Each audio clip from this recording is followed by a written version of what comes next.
Dan kita sekarang melanjutkan kisah tentang kota Mekah. Ismail alaihissalam tumbuh besar di Mekah dan bergaul dengan suku Jurhum. Tadi yang saya bilang suku Jurhum adalah suku Arab yang keluar dari Yaman dan akhirnya membentuk komunitas di Mekah. Suku Jurhum ini, saudaraku seiman, berbahasa Arab. Maka secara otomatis Ismail alaihissalam juga menggunakan bahasa Arab. Sampai akhirnya Ismail dewasa, meranjak umur menikah, maka menikahlah Ismail alaihissalam dengan anak kepala suku Jurhum.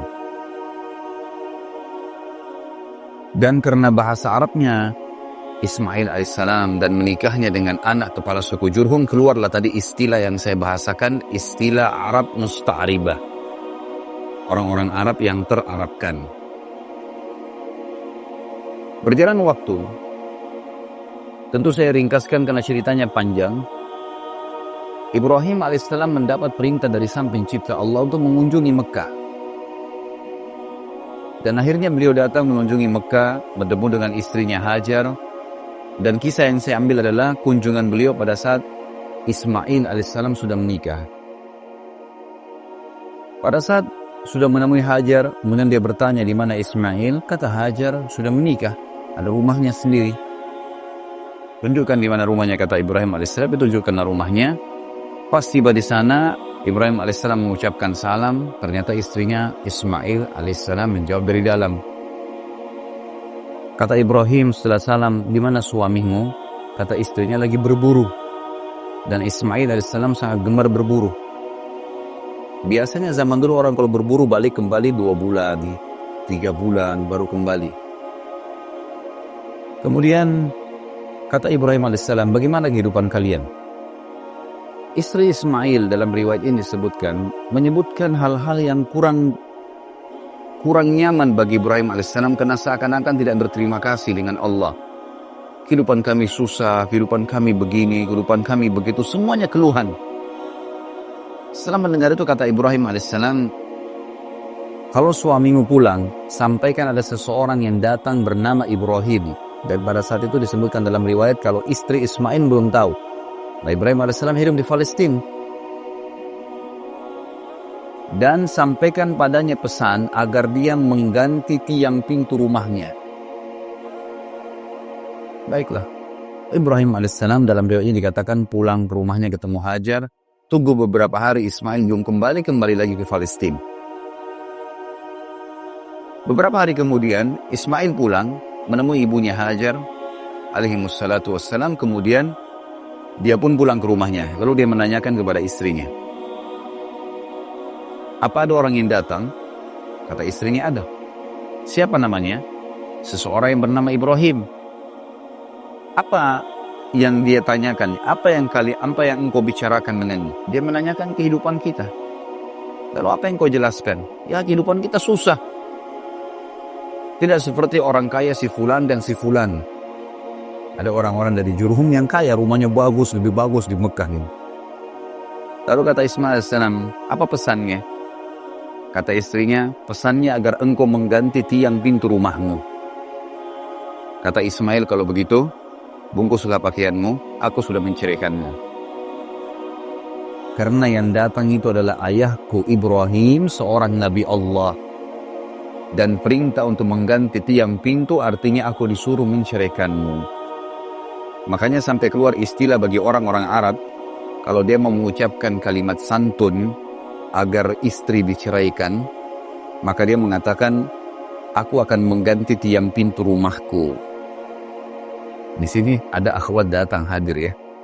Jadi kalau antum menggunakan ini berarti sudah ketahuan.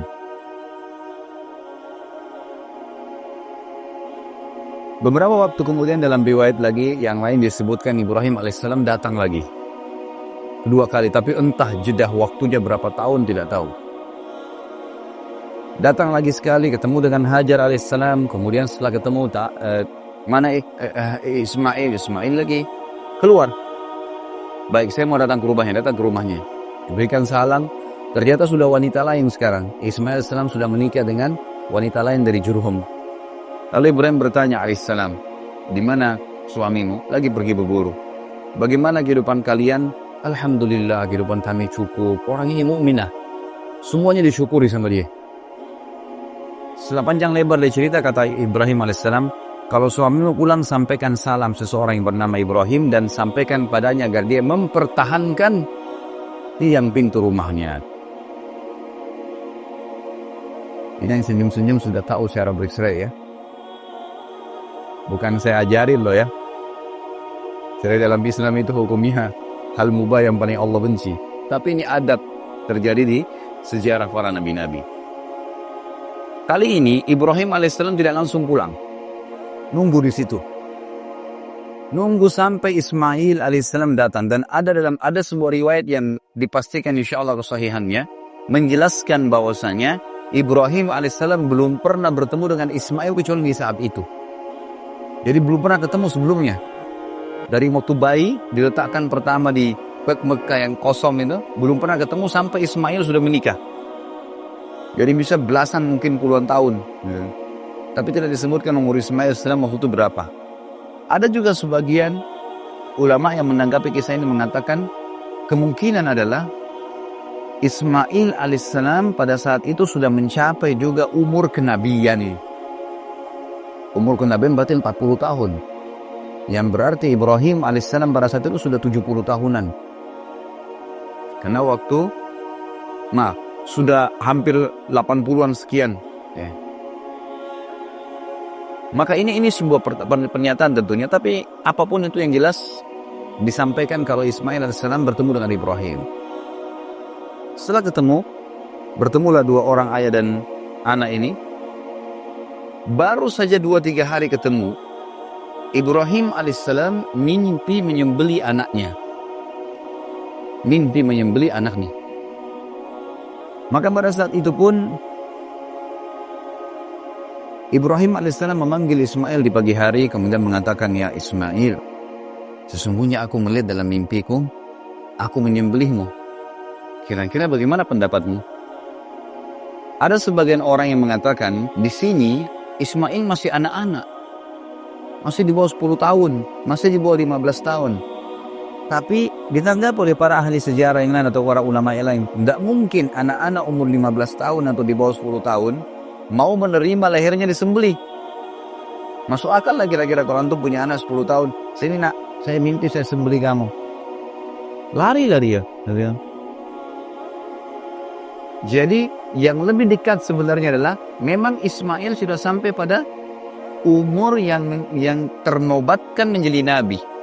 Bahkan pendapat yang dirojihkan oleh sebagian besar ulama adalah Ismail sudah dinobatkan jadi nabi pada saat itu. Jadi dia sama ayahnya sudah sama-sama nabi. Cuman Ibrahim alaihissalam rasul. Rasul berarti membawa syariat baru. Nabi hanya mengingatkan kaumnya apa yang disampaikan Nabi dan Rasul sebelumnya. Jadi Ismail tidak punya syariat baru. Beliau Nabi. Hanya menyampaikan kaumnya apa yang disampaikan ayahnya Ibrahim. Tapi Ibrahim Rasul. Bawa syariat. Dan bahkan termasuk ulul azm. Di antara 5 Rasul. Yang merupakan pilihan atau pemimpin para Nabi-Nabi dan Rasul. Yang Allah utus 120.000 Nabi. Di antaranya 313 Rasul. Yang wajib kita imani yang tertulis namanya di Al-Quran dan Sunnah 25 Nabi dan Rasul. Ibrahim alaihissalam pada saat menyampaikan kalimat itu, kira-kira apa responnya Ismail alaihissalam? Wahai ayahku, kerjakan apa yang kau diperintahkan. Kau akan temui aku sebagai orang yang sabar. Dan kalimat ini teman-teman paling tepat diucapkan oleh seorang nabi. Ini minta disembelih.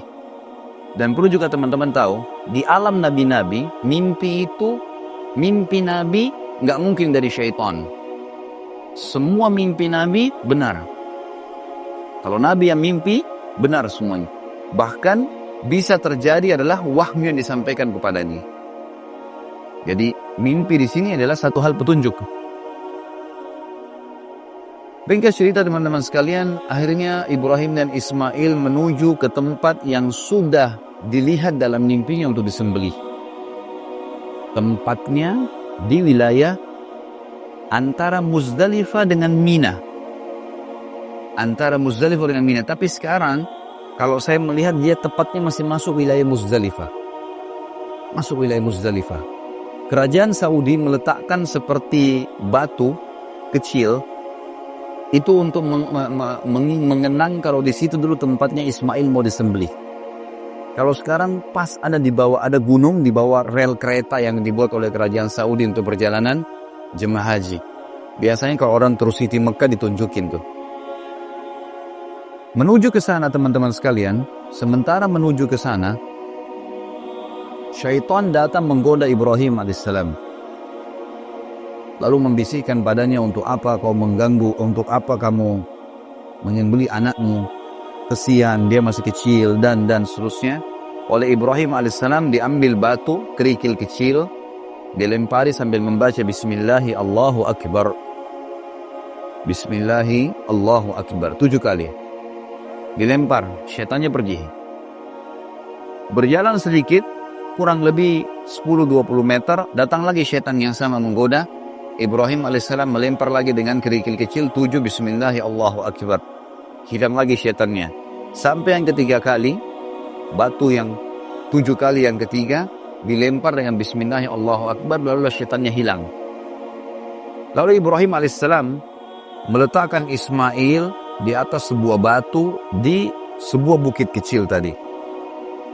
Setelah diletakkan, dan Allah Azza wa Jalla, Allah yang Maha Tinggi dan Maha Mulia, telah menceritakan kepada kita dalam Al-Quran yang akan saya bacakan nanti ayatnya, bagaimana pada saat itu Ismail dan Ibrahim dibiarkan oleh Allah yang Maha Tinggi dan Maha Pemurah, diuji keikhlasannya, dibiarkan melakukan sampai titik terakhir. Sampai dalam ayat nanti kita akan baca, pada saat keduanya sudah pasrah, betul-betul Ismail sudah menyerahkan lehernya, dan Ibrahim sudah mengangkat pedang dan mengayunkan pedangnya, memang sudah betul-betul akan disembelih. Pada saat itulah Jibril alaihissalam menahan pedang Ibrahim alaihissalam. Dan Allah berfirman padanya, hai Ibrahim, kau telah mempercayai mimpi, dan sungguh kami akan menggantikan anakmu itu dengan sembelihan domba yang besar. Sebelum saya lanjutkan, saya akan baca dalilnya surah As-Saffat yang menceritakan masalah apa tadi saya sampaikan. Surah As-Saffat, surah nomor 37, ayat 102 sampai 111. 102 sampai 111 surah As-Saffat, surah nomor 37. A'udzu billahi minasyaitonir rajim. Falamma balaga ma'ahu as-sa'ya qala ya bunayya inni ara fil manami anni azbahuka fanzur madza tara. Qala ya abati if'al ma tu'mar satajiduni insyaallahu minas sabirin. Falamma aslama wa tallahu lil jabin wa nadainahu ayya Ibrahim qad saddaqta ar-ru'ya inna kadzalika najzil muhsinin inna hadha lahuwal bala'ul mubin wa fadaynahu bidzibhin 'azim wa tarakna 'alaihi fil akhirin salamun 'ala Ibrahim kadzalika najzil muhsinin innahu min ibadinal mu'minin. Maka tak kala anak itu sampai pada umur sanggup, terjemahan bahasa Indonesia kita begitu di Quran. Di sini makna yang lain tadi saya bilang, pendapat ulama adalah sudah sampai pada umur kenabian. Dan umumnya Nabi diutus berapa? 40 tahun. Baik. Berusahalah bersama-sama Ibrahim. Mulailah bergerak dengan ayahnya. Ibrahim berkata, hai anakku, sesungguhnya aku melihat dalam mimpi bahwa aku menyembelihmu. Maka coba fikirkan apa pendapatmu. Bagaimana kira-kira menurut kamu? Ia menjawab, Ismail alaihissalam, hai ayahku. Dan di sini menggunakan kalimat abati. Ya abati. Saya pribadi menggunakan itu buat anak-anak saya. Mereka saya suruh panggil abati karena memang kalimat ini sebenarnya kalimat dalam bahasa Arab yang paling santun untuk memanggil ayah. Artinya juga ayahku sayang. Kan kita banyak di Indonesia abi ya atau yang lainnya. Boleh-boleh saja. Ada yang memanggil abu ya, ada yang memanggil aba dan seterusnya. Itu semua adalah hal-hal yang tidak ada masalah, mubah. Tetapi di sini di Al-Quran disebutkan ya abatif al-ma tu'mar. wahai abati, wahai ayahku yang tercinta, kerjakanlah apa yang sedang engkau diperintahkan. Insya Allah, engkau akan mendapatiku termasuk orang-orang yang sabar. Nggak ada anak 10 tahun bisa ngomong ini. Tak kala keduanya telah berserah diri dan Ibrahim membaringkan anaknya atas pelipisnya, nyatalah kesabaran keduanya. Tadi saya bilang, waktu Ibrahim alaihissalam sudah letakkan Ismail sudah tutup matanya, sudah pasrahkan lehernya, Ibrahim alaihissalam sudah mengangkat pedang dan diayunkan, udah dua-duanya pasrah. Ini makna daripada tafsir falamma aslama. Pada saat keduanya sudah menyerahkan diri, sudah pasrah, watallahu lil jabin, sudah diletakkan di batu, sudah diangkat lehernya, pedangnya sudah diarahkan. Wa nadainahu ayya Ibrahim. Pada saat itulah kami panggil dia. Maksudnya Jibril alaihissalam memanggilnya. Tadi riwayat menjelaskan pedang Ibrahim dipegang oleh Jibril alaihissalam, ditahan. Kemudian dikatakan, hai Ibrahim, sesungguhnya kamu telah membenarkan mimpi itu. Sesungguhnya demikianlah kami memberi balasan kepada orang-orang yang berbuat baik. Ini benar-benar suatu ujian yang nyata. Dan kami tebus anak itu Ismail dengan seekor sembelihan yang besar. Kami abadikan untuk Ibrahim pujian yang baik di kalangan orang-orang yang datang kemudian. Dan makna daripada kami abadikan untuk Ibrahim pujian yang baik di kalangan orang-orang yang datang kemudian, apa yang dimaksud teman-teman sekalian? Perilaku Ibrahim alaihissalam akan menyembelih anaknya karena Allah, dan Allah ganti ketulusan itu dengan domba, jadilah sebuah hukum kurban. Dan yang kita tahu tiap tahun kita rayakan Idul Adha, Idul Kurban. Dan kata ulama, selama ada orang yang berkurban untuk Allah, maka Ibrahim dan Ismail alaihimassalam panen pahalanya. Hampir sama dengan kasus tadi Hajar, bagaimana panen pahala. Nah, di sini Ibrahim alaihissalam dan Ismail dapat pahalanya. Ini yang dimaksud ada pujian. Ya. Allah mengatakan, dan kami abadikan untuk Ibrahim pujian yang baik. Maksudnya karena perbuatannya itu dikenang, dijadikan syariat, dan dia akan panen pahalanya. Dan setiap orang sembelih di Idul Adha, orang ingat kisahnya Ibrahim dan Ismail alaihimussalam.